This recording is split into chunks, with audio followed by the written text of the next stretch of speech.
Nah, kita lanjutkan jalan-jalan di sekitar hotel.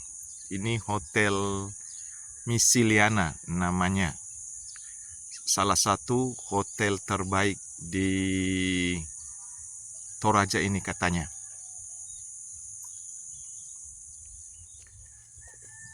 Lingkungannya sangat asri sekali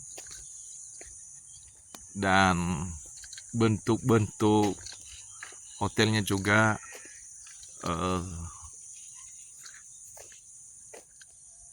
sangat syarat dengan rumah adat ya, rumah adat Toraja.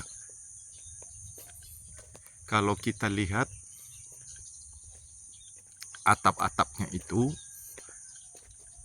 kayak bentuk perahu. Saya nggak tahu kenapa atau apa filosofinya di balik bentuk-bentuknya seperti itu. Ya, itu.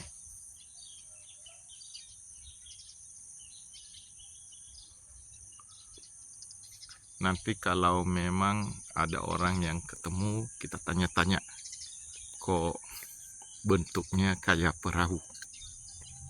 Apakah ada filosofinya atau tidak?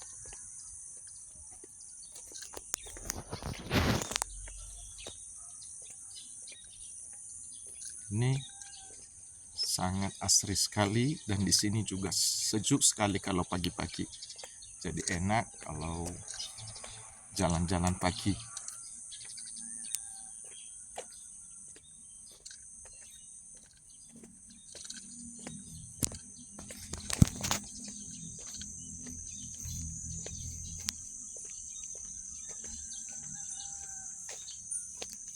Bagi yang ada rencana mau ke Toraja, hotel ini sangat direkomendasikan. Harganya juga ya antara 500 sampai 1 jutaan satu kamar, tergantung kelasnya.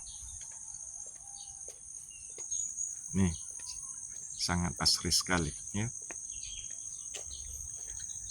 Dalam pikiran saya sebelum tiba di Toraja, mungkin di sini hanya penginapan-penginapan kecil saja. Tetapi ini ternyata melebihi dari apa yang saya pikirkan. Melebihi dari apa yang saya duga sebelumnya. Selamat pagi, Pak. Pagi, Pak. Ya. Nah, lihat ya. Nah, itu juga ada bule-bule di sini nginap di sini. Ini yang jalan 2 orang itu bule itu. Nah, lihat bentuk-bentuknya ya. Bagus sekali. Tapi saya penasaran kenapa bentuk rumah di sini itu apa namanya, kok berbentuk kayak perahu. Mungkin nanti kalau ada waktu saya akan tanya ke orang di sini ya. Nah, ini asik sekali ya, kayak perahu. Nah, ini di sini masih jam 6:30 ya saat ini. Nah, ini kita mau tanya-tanya dulu ke mungkin resepsionis. Saya ingin mau tanya apa filosofinya di balik semua itu. Selamat pagi, Mbak. Maaf, boleh saya tanya, bentuk atap di sini itu kok berbentuk perahu ya? Kenapa ya? Apakah ada maknanya atau bagaimana? Ada, Pak. Ya, kira-kira apa ya? Nanti salah. Oh, gitu ya. Tapi ada ya. Ada. Saya bisa tanya kepada siapa kira-kira? Ada teman di resto. Oh, teman dir. Maaf, namanya Mbak siapa? Yunita. Bu Yunita. Baik, terima kasih ya. Ya, saat ini saya bincang-bincang dengan Pak Pendeta Ismail, dosen di mana Pak? IKN Toraja. IKN Toraja. IKN Toraja. Nah, saya masih penasaran, pertanyaan saya dari tadi ini, mengapa atapnya atau bentuk atapnya rumah adat itu Toraja itu berbentuk perahu? Mungkin ada filosofinya ya Pak ya? Ya, Mungkin Bapak iya. bisa ini berikan pencerahan.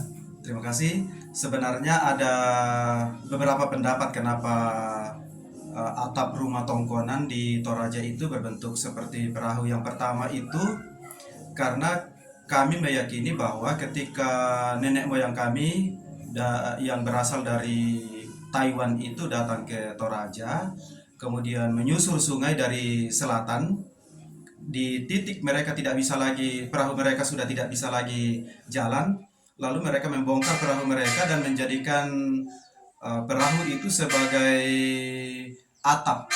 Oh, gitu ya Pak ya? Ya, jadi menjadikan mereka sebagai atap. Itu yang pertama. Yang kedua, Versi pertama.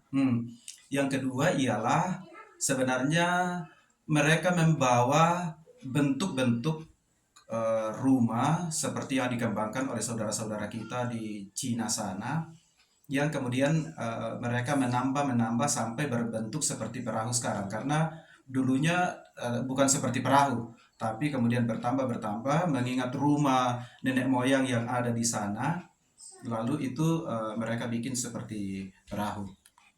Dan saya kira itu juga yang mereka bikin seperti saudara-saudara kita di Batak sana, itu dibikin ya mirip juga, hampir mirip seperti perahu Bentuknya ya. di bentuknya. Tapi secara filosofis, Tongkonan itu apa? secara filosofis bagian atap itu dilihat sebagai langit, atau kalau di tongkonan itu dibagi tiga. Bagian atap itu dilihat sebagai langit yang mempresentasikan langit dalam dunia makrokosmos, kemudian di dalamnya itu ada bumi di mana kita tidur, masak, makan, dan di bawahnya itu adalah bagian di bawah bumi yang orang Toraja sebut sebagai Tokengkok. Itu bagian di bawah bumi. Tokengkok. Jadi Apa itu tongkengkok? Tokengkok itu orang berekor. Jadi di bawah bumi ini masih dipercaya bahwa ada Makhluk yang berekor. manusia yang berekor, manusia. yang tinggal sama seperti di bumi yang kita tinggali seperti ini. Kalau menurut Bapak sendiri sebenarnya apa maknanya? Yang mana? Tongkonan. Yang bentuk atap itu? Yang bentuk atap itu adalah hubungan kita dengan Sang Pencipta yang mesti makin lama makin Melebar dekat diri. dan dekat kepada Tuhan. Baik Pak Jadi- Pendeta, terima jadi kasih kalau sekarang penjelasannya. kan tidak seperti itu dulu. Nah, Dulu tidak terlalu menjulang, tapi sekarang makin menjulang dalam arsitekturnya. Saya kira itu perkembangan arsitektur. baik Pak, terima kasih. Terima kasih banyak. Sekarang saya sudah semakin mengerti. Tuhan berkati. Terima kasih. Sekarang saya mau tanya gantian.